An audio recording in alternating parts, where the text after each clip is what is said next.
কোকৰাঝাৰত নিখিল বড়ো ছাত্ৰ সন্থাৰ প্ৰতিনিধি সভা বড়োলেণ্ড বিশ্ববিদ্যালয়ৰ প্ৰেক্ষাগৃহত দিনজোৰা কাৰ্যসূচীৰে অনুষ্ঠিত এই প্ৰতিনিধি সভা পতাকা উত্তোলনেৰে আৰম্ভ এপছুৰ এই প্ৰতিনিধি সভা আমি আপোনালোকক দেখুৱাইছো এই দৃশ্যাংশ এপছুৰ যি প্ৰতিনিধি সভাৰ আয়োজন কৰা হৈছে নিখিল বড়ো ছাত্ৰ সন্থাৰ এই প্ৰতিনিধি সভা বড়োলেণ্ড বিশ্ববিদ্যালয়ৰ প্ৰেক্ষাগৃহত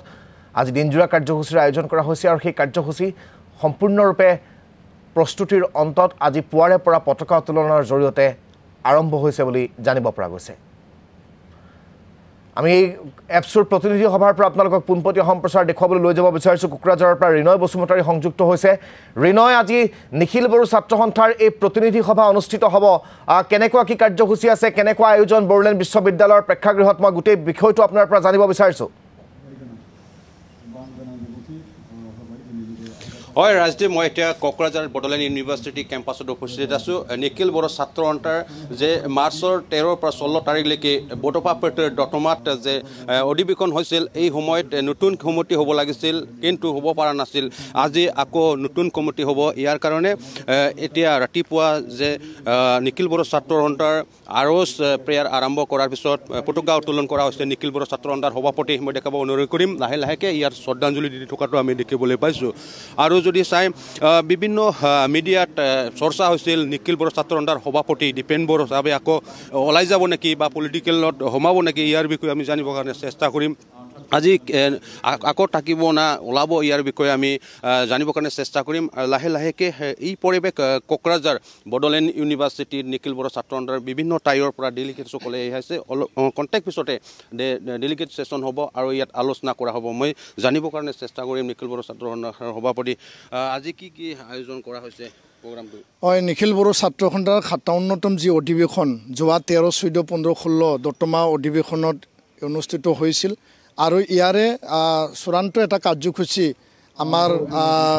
কিছু সিদ্ধান্ত আলোচনা আৰু পুৰণা কমিটি ভংগ কৰি নতুন কমিটি কাৰ্যনিৰ্বাহক কেন্দ্ৰীয় কমিটিৰ গঠন কৰা এই কাৰ্যসূচী আধৰুৱা হৈ আছিল আৰু বিভিন্ন পৰিৱেশ পৰিস্থিতিৰ কাৰণে আমি প্ৰায় 2.5 মাহ সেইটো এক্সটেনশ্যন কৰিব লগা হৈছিল আজি এইটো আমি বড়োলেণ্ড বিশ্ববিদ্যালয় প্ৰেক্ষাগৃহত আমি অনুষ্ঠিত কৰিবলৈ গৈ আছোঁ আমি এটাই কথা জানো যে উপেন্দ্ৰ ব্ৰহ্মৰ যি আদৰ্শ তেখেতৰ যি প্ৰিন্সিপল জীয়াই থাক আৰু জীয়াই থাকিবলৈ দিয়ক আৰু বড়ো জাতিক বিশ্ব দৰবাৰত প্ৰতিষ্ঠা কৰা ভাইব্ৰেণ্ট জনগোষ্ঠী হিচাপে প্ৰতিষ্ঠা কৰা সেই লক্ষ্যৰে আমি আগবাঢ়িছোঁ আৰু সদায় আমাৰ কাৰণে জাতি আগত জাতিৰ কাৰণে সংগঠন আৰু সংগঠনৰ আমি এজন কৰ্মী এজন সেৱক আৰু আমি যেহেতু 3 নম্বৰত আছোঁ সদায় আমি সংগঠনৰ আমি দায়বদ্ধতাৰে নিষ্ঠা সহকাৰে আৰু দায়িত্ব সহকাৰে এটা ডিচিপ্লিন আৰু এটা অৰ্ডাৰৰ মাজত আমি কাম কৰি আহিছোঁ আৰু কাম কৰি যাম আৰু জাতিক সেৱা কৰি পেলাই জাতিক আগুৱাই লোৱাটো শিক্ষা অৰ্থনীতি ৰাজনৈতিক আৰু সাংবিধানিক অধিকাৰ প্ৰাপ্যৰ যোগেদি আমাৰ যিখিনি বড়ো জনগণৰ যিখিনি উত্তৰণৰ কাৰণে সদায় আমাৰ কৰ্মীসকলে জীৱন মৰণ এটা সময় মানে পৰিৱেশৰ মাজেদি অতিক্ৰম কৰিলে 57টা বছৰ নিখিল বড়ো ছাত্ৰ সন্থাই আজি এই অতিক্ৰমৰ মাজেদি বিভিন্ন সংঘাত বিভিন্ন সংঘৰ্ষপূৰ্ণ মুহূৰ্তত বিভিন্ন যিবিলাক চেলেঞ্জেছ অতিক্ৰম কৰি আমি এতিয়া শান্তি স্থাপন কৰিবলৈ সক্ষম হৈছোঁ আমি ক'ব আপোনাৰ চৰ্চা হৈছিল নিখিল বড়ো ছাত্ৰ সন্থাৰ এইবাৰ যে ওলাই যাব আৰু নতুন পলিটিকেল পাৰ্টিত যোগদান কৰিব ইয়াৰ বিষয়ে কি ক'ব এবাৰ থাকিব না ওলাই যাব আপুনি নাই এই কথাটো এনেকুৱা যে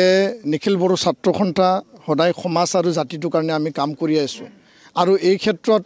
সকলোৰে এটা সময় থাকে সেই সময়ৰ কথা মই ব্যক্ত কৰিছিলোঁ যোৱা দতমা অধিৱেশনতে আৰু সেইটো মই সমূহ সিদ্ধান্ত আৰু দায়িত্ব মোৰ কথাখিনি মই ব্যক্ত কৰিছোঁ সমূহ সিদ্ধান্ত দায়িত্ব মই প্ৰতিনিধি সভাক মানে অৰ্পণ কৰিছোঁ প্ৰতিনিধি সভা মানে আমাৰ হায়েষ্ট অথৰিটি হয় হায়েষ্ট ফৰাম হয় আৰু তেওঁলোকে আজি সিদ্ধান্ত দিব সিদ্ধান্ত ল'ব তেওঁলোকে কি সিদ্ধান্ত দিয়ে সেইটো প্ৰতিনিধি সভাত চূড়ান্ত হ'ব তো ইয়াৰ কাৰণে সকলোৰে মন থাকে সকলোৰে সময় থাকে আৰু এই মনৰ কথা মই ব্যক্ত কৰিছোঁ সময়ৰ কথা মই ব্যক্ত কৰিছোঁ আৰু আহি আজি আমি চূড়ান্ত এটা সিদ্ধান্তত উপনীত হ'বলৈ গৈ আছোঁ প্ৰতিনিধি সভাই চূড়ান্ত সিদ্ধান্ত নিশ্চয় দিব আৰু মই আশাবাদী আৰু সেই তেতিয়াহে মই সকলো কথা ক'ব পাৰিম যেতিয়া প্ৰতিনিধি সভাই সিদ্ধান্তটো কি ধৰণে আৰু কি পৰ্যায়ত লৈ যাই পেলাই প্ৰতিনিধি সভাত সিদ্ধান্ত বা সকলোৰে মানে সহমতত উপনীত হ'ব তাৰ পিছতে মই সমগ্ৰ কথা মই দুপৰীয়া মই আপোনালোকক ব্যক্ত কৰিম যদি ওলাই যায় আপুনি বিজেপি যোগদান কৰিব আপোনাৰ চৰ্চা চলি আছে বিজেপিৰ যোগদান কৰিব নাই এনেকুৱা চৰ্চা সদায় থাকে চৰ্চা চলিব স্পেকুলেশ্যন থাকে যেহেতু আগন্তুক ইয়াত মানে পৰিষদীয় আৰু বিধানসভা নিৰ্বাচন আছে কিন্তু চৰ্চা কেতিয়াবা সঁচা হৈ যায় কেতিয়াবা চৰ্চা মানে বাস্তৱত প্ৰতিফলিত নহয় তো সকলোৰে ওপৰত সামাজিক ৰাজনৈতিক জীৱনত আৰু ব্যক্তিগত জীৱনতো চৰ্চা থাকে সেই চৰ্চাক লৈ মই একো মন্তব্য দিব বিচৰা নাই চূড়ান্ত সিদ্ধান্ত কি আহিব কি নাহিব আৰু কি হ'ব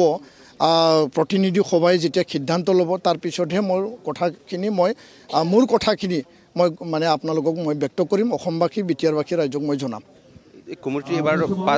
3 বছৰ হ'ব না 2 বছৰত হ'ব আকৌ আপোনাক আমি দেখিবলৈ পাম নেকি এছে প্ৰেচিডেণ্ট হিচাপত আমাৰ কমিটি সাংবিধানিক মতে 2 বছৰ কাৰ্যকাল আৰু সেইটো আমি এমেণ্ডমেণ্ট কৰি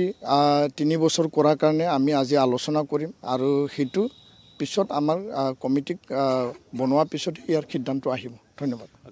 কয়টালৈকে আৰম্ভ হ'ব কেতিয়ালৈকে নতুন কমিটি হ'ব পাৰে আমি অলপ খন্তেক সময় পিছতে আমাৰ যি